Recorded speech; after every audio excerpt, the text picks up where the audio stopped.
अस्सलाम वालेकुम। संतवानी 10वीं जमात का जो अभंग देखे थे हमने, योगी सर्वकाल सुखदाता, उसके आज क्वेश्चन आंसर हम जो छोटे वाले हैं वो देखने वाले हैं। तो शुरू करते हैं बच्चों उसके सवाल जवाब। सवाल यहाँ पर पढ़ के बताए जाएंगे और उसके साथ साथ जवाब भी बच्चों बताए जाएंगे। नोट डाउन कर ले, समझ ले। शुरू करते हैं किताब के अंदर दिए वाले सवाल। पहला जो सवाल दिया वाला है, खालील चौकटी पूर्ण करा। 1 नंबर का सवाल, जिसके मायने हैं नीचे दिए हुए जो बॉक्स है, चौकटी है, वो मुकम्मल करो, पूरा करो। उसमें अ दिया हुआ है, अभंगात वर्णिलेला चंद्र किरण प्यून जगनारा पक्षी। मायने समझ लो बच्चों। अभंग में बतलाया गया चांद की किरणें पीकर जीने वाला परिंदा, उसका नाम यहाँ पर हमको जवाब में बोलना है। नाम क्या है बच्चों? चकोर। जवाब चकोर है। दूसरा आ वाला सवाल, पिलान्ना सुरक्षितता देनारे। जो परिंदे के बच्चे हैं उनको पिल्लू कहा जाता है। उनको महफूज रखने वाले, उनकी हिफाजत करने वाले, सुरक्षितता, उनकी सिक्योरिटी देने वाले कौन थे? तो वो किस से महफूज रहते, उनके लिए क्या ज़रूरी होता है, हमने अभंग में पढ़े थे बच्चों। तो उसका जवाब है पक्षी नीचे पंख, या खाली पंख भी अगर हम लिखते हैं तो भी यहाँ पे जवाब सही होगा। तीसरा ई, चिरकाल टिकनारा आनंद। हमेशा टिकने वाला जो आनंद है, खुशी है, परमानेंट वाली खुशी कौन सी है? वो यहाँ पर एक बेहतरीन अल्फाज ये जिक्र करे थे अभंग में, जिसको कहा जाता है स्वानंद तृप्ति। यहाँ पे जवाब है स्वानंद तृप्ति। नेक्स्ट बड़ा वाला ई, दीर्घई, व्यक्तिला सदैव सुख देनारा। इंसान को हमेशा खुशी देने वाला कौन है? तो यहां पर बच्चों हमने देखे अभंग में कि योगी पानी से ज्यादा सुख देता है। तो जवाब है योगी। ये था पहला सवाल। पहले सवाल के अंदर जो दिए हुए थे 4 छोटे छोटे सवाल हमने देखे। दूसरा सवाल देखते हैं बच्चों, खालील आकृति पूर्ण करा। नीचे दी गई डायग्राम मुकम्मल करो। एक डायग्राम आपको दिखाई दे रही होगी, उसके बीचों बीच दिया हुआ है योग्याचे मृदुत्व सर्वांशी त्याप्रमाणे। इसके मायने हैं योगी का जो मृदुत्व है, मऊपना, कोमलता, नरम, सॉफ्टनेस, ये अल्फाज हमने देखे थे, वो सबसे कैसा है? मैं तो सबके मुताबिक कैसा है, यहाँ पर वर्ड दिए हुए हैं, जिनका जैसा है वैसा ही उनके लिए योगी भी है, यहाँ पर दिया गया था। तो अल्फाज दिया वाले बच्चों, लेफ्ट, राइट और ऊपर। सबसे पहले ऊपर से शुरुआत करते, पिलियांसी। पिलियांसी के लिए कैसा है? तो उसका जवाब है पक्षिनीचा पंखा सारखे। पिलियांसी के लिए क्या है? पक्षीने के पर है, हिफाजत करने वाले, उनको महफूज रखने वाले। राइट साइड का देखेंगे, चंद्र किरण, चांद की किरणों के लिए क्या है? तो उसके लिए है चकोरांशी। जवाब है चकोरांशी। और लेफ्ट में जीवांशी अल्फाज दिया वाला है। जीवांशी जो हमने देखे थे जानदारों को कहा जाता है।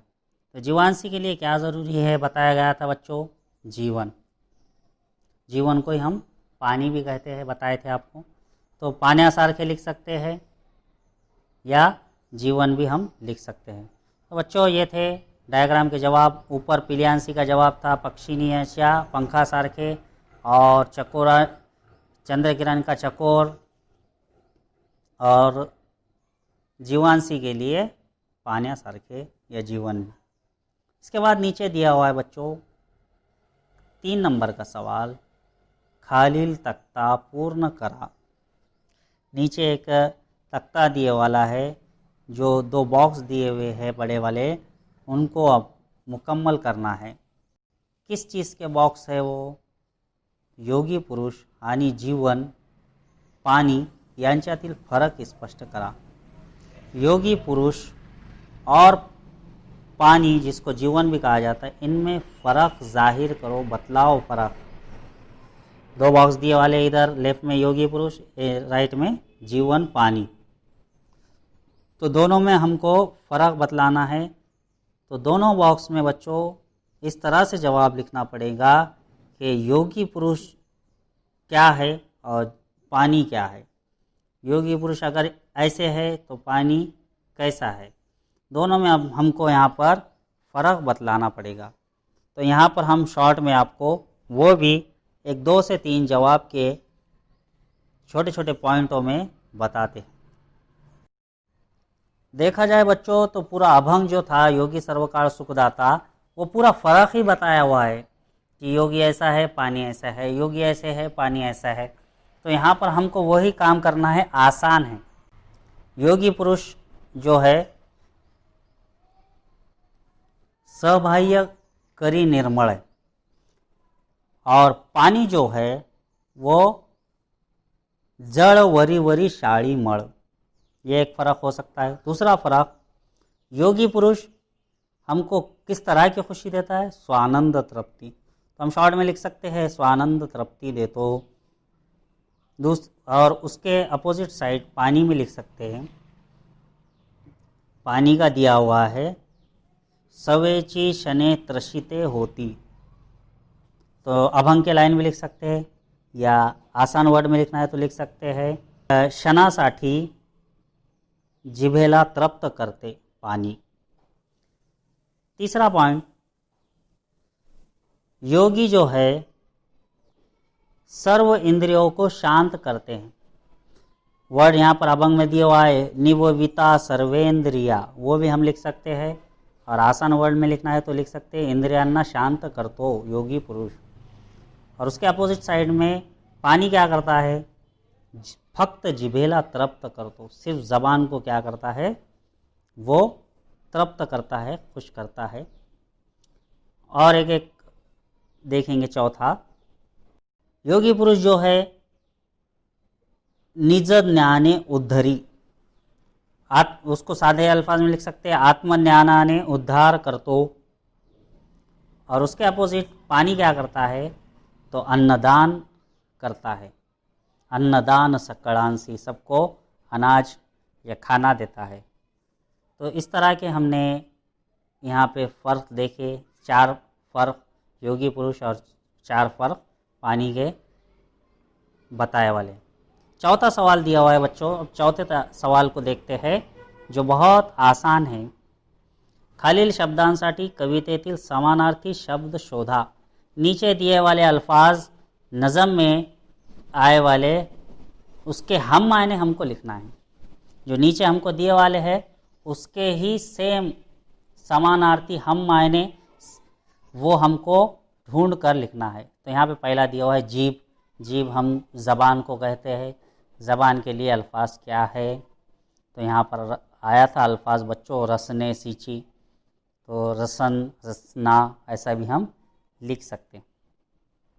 दूसरा पानी, पानी के लिए तो बहुत अल्फाज आए हैं, उदक लिख सकते हैं, जीवन लिख सकते हैं, जड़ लिख सकते हैं, ये जवाब।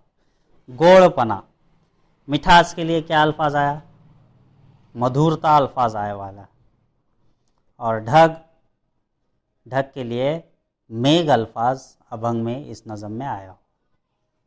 तो पहला, दूसरा, तीसरा, चौथा ये सवाल हमने देखे बच्चों।